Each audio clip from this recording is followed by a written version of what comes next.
ಉಪಚುನಾವಣೆ ಅಖಾಡದಲ್ಲಿ ದೊಡ್ಡವರ ಅಬ್ಬರ ಜೋರಾಗಿದೆ. ದಾವಣಗೆರೆಯಲ್ಲಿ ಸಿದ್ದರಾಮಯ್ಯ ಗುಡುಕ್ತಿದ್ರೆ ಬಾಗಲಕೋಟೆಯಲ್ಲಿ ಬಿಎಸ್ವೈ ಅಬ್ಬರಿಸಿದ್ದಾರೆ.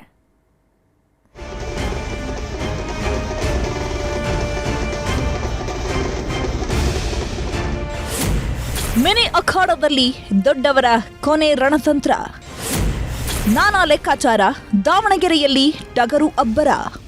ಉಪಚುನಾವಣೆಯ ಅಖಾಡ ಕೊನೆ ಹಂತಕ್ಕೆ ಬಂದು ನಿಂತಿದೆ.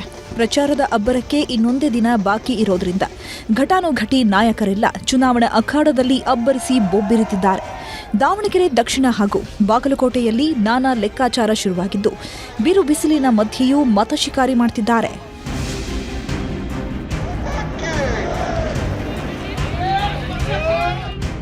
ಉಪಚುನಾವಣೆಯ 2 ಕ್ಷೇತ್ರಗಳ ಪೈಕಿ ದಾವಣಗೆರೆ ದಕ್ಷಿಣ ಕ್ಷೇತ್ರ ಹೈ ವೋಲ್ಟೇಜ್ ಕಣವಾಗಿ ಮಾರ್ಪಟ್ಟಿದೆ. ಹೀಗಾಗಿಯೇ ಕೈಕಮಲ ಕಲಿಗಳು ದಕ್ಷಿಣದಲ್ಲಿ ಬೀಡು ಬಿಟ್ಟಿದ್ದಾರೆ. ನಿನ್ನೆಯೆಲ್ಲ ಬಾಗಲಕೋಟೆಯಲ್ಲಿ ಅಬ್ಬರಿಸಿದ ಸಿಎಂ ಸಿದ್ದರಾಮಯ್ಯ ಇವತ್ತು ದಾವಣಗೆರೆಗೆ ಮತ್ತೆ ದಂಡೆತ್ತಿ ಬಂದಿದ್ರು. ಸಮರ್ಥ್ ಗೆಲುವಿಗೆ ಭರ್ಜರಿ ಪ್ರಚಾರ ಮಾಡಿದ್ದು ಕಾಂಗ್ರೆಸ್ ಗೆಲ್ಲಿಸುವಂತೆ ಮನವಿ ಮಾಡಿದ್ರು. ಚುನಾವಣಾ ಪ್ರಚಾರ ಮಧ್ಯೆ ಸಿದ್ದರಾಮಯ್ಯ ಹಾಗೂ ಎಸ್ಎಸ್ ಮಲ್ಲಿಕಾರ್ಜುನ್ ಬೆಣ್ಣೆ ದೋಸೆ ಸವಿದು ಖುಷಿಪಟ್ಟರು. ಈ ವೇಳೆ ಮಾತನಾಡಿದ ಸಿದ್ದು ಬಿಜೆಪಿ ವಿರುದ್ಧ ಗುಡುಗಿದ್ರು.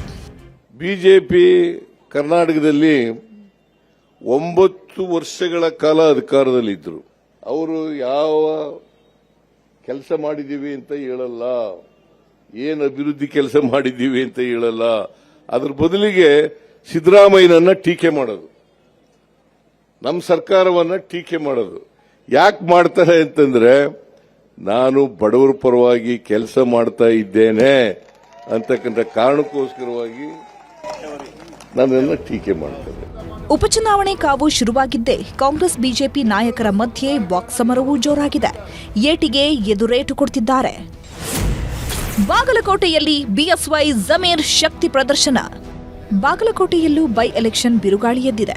ಮಾಜಿ ಸಿಎಂ ಬಿಎಸ್ ಯಡಿಯೂರಪ್ಪ ಕಾಲಿಗೆ ಚಕ್ರ ಕಟ್ಕೊಂಡವರಂತೆ ಸುತ್ತಾಡ್ತಿದ್ದಾರೆ. ಬಿಜೆಪಿ ಅಭ್ಯರ್ಥಿ ವೀರಣ್ಣ ಚರಂತಿಮಠ ಗೆಲುವಿಗೆ ಪಣ ತೊಟ್ಟಿರೋ ಬಿಎಸ್ವೈ ಮೇಲಿಂದ ಮೇಲೆ ಮತಯಾಚನೆ ಮಾಡ್ತಿದ್ದಾರೆ. ಇವತ್ತು ಕೂಡ ಬಾಗಲಕೋಟೆಯಲ್ಲಿ ಕ್ಯಾಂಪೇನ್ ಮಾಡಿದ್ರು. ವೀರಣ್ಣ ಚರಂತಿಮಠ ವಿರುದ್ಧ ಒಂದು ಶಬ್ದ ಕೇಳ್ತಾ ಇಲ್ಲ.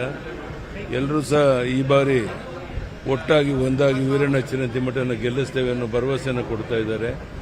ಆ ಆಧಾರದ ಮೇಲೆ ನಾನು ಹೇಳ್ತಾ ಇದ್ದೇನೆ, ಬಾಗಲಕೋಟೆಯಲ್ಲಿ 10,000ಕ್ಕೆ ಹೆಚ್ಚಿನ ಅಂತರ ಗೆಲ್ತೇವೆ. ನೀವು ಆಶ್ಚರ್ಯ ಪಡಬಹುದು, ದಾವಣಗೆರೆಯಲ್ಲೂ ಸಹ ಈ ಬಾರಿ ಚುನಾವಣೆಯಲ್ಲಿ ಗೆದ್ದೇ ಗೆಲ್ತೇವೆ. ಅತ್ತ ಬಿಎಸ್ವೈ ಮತ ಶಿಕಾರಿ ಆಡ್ತಿದ್ರೆ, ಇತ್ತ ಕಾಂಗ್ರೆಸ್ ನಾಯಕ ಜಮೀರ್ ಅಹಮದ್ ಕೂಡ ಭರ್ಜರಿ ಕ್ಯಾಂಪೇನ್ ಮಾಡಿದ್ದಾರೆ. ನಿನ್ನೆ ದಾವಣಗೆರೆಗೆ ಹೋಗಿದ್ದ ಜಮೀರ್ ಇವತ್ತು ಬಾಗಲಕೋಟೆಯಲ್ಲಿ ಉಮೇಶ್ ಮೇಟಿ ಪರ ಸಂಚಾರ ಮಾಡಿದ್ರು. ಒಟ್ನಲ್ಲಿ 2 ಕ್ಷೇತ್ರಗಳ ಗೆಲುವಿಗೆ 2 ಪಕ್ಷಗಳು ಪಣ ತೊಟ್ಟಿದ್ದು ತಂತ್ರ ಪ್ರತಿತಂತ್ರ ಹೂಡ್ತಿದ್ದಾರೆ. ನಾಳೆ ಒಂದೇ ದಿನ ಬಹಿರಂಗ ಪ್ರಚಾರಕ್ಕೆ ಅವಕಾಶವಿದ್ದು 9ನೇ ತಾರೀಖು ಚುನಾವಣೆ ನಡೆಯಲಿದೆ. Bureau report, news 18.